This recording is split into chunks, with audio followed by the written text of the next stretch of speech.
Yo, Team Shumba Gurundoro. Let's enjoy lyrical Zimbabwe. Let's enjoy Zimbabwe. Curtis, big up. Zuru Fire na Keda. Let's do this thing. Nash and Ape.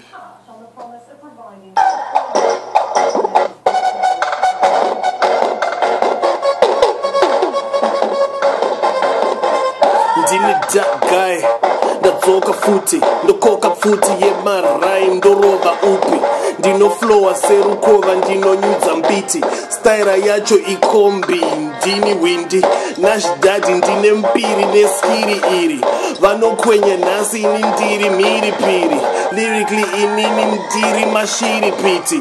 Keda vaudze, that guy's the king of spitting. Rapping in strange Britain. I flip phrases amazing to make a great difference. They vacate, I maintain my rhyme fitness. I ain't complaining for Rap King, I'm the business. I flow sick like kidnap and snatch daddies. Got MCs shook like automatic Maggie.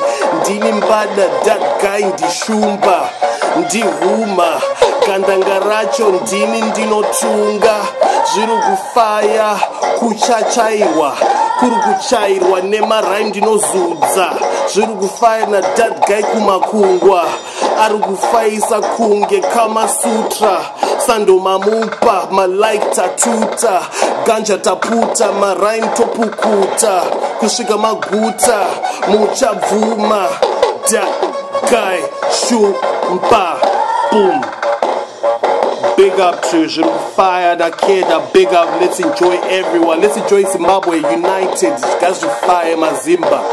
Anje.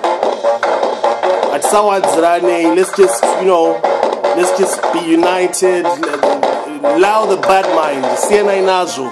Anje. Tuirane. One time. Boom.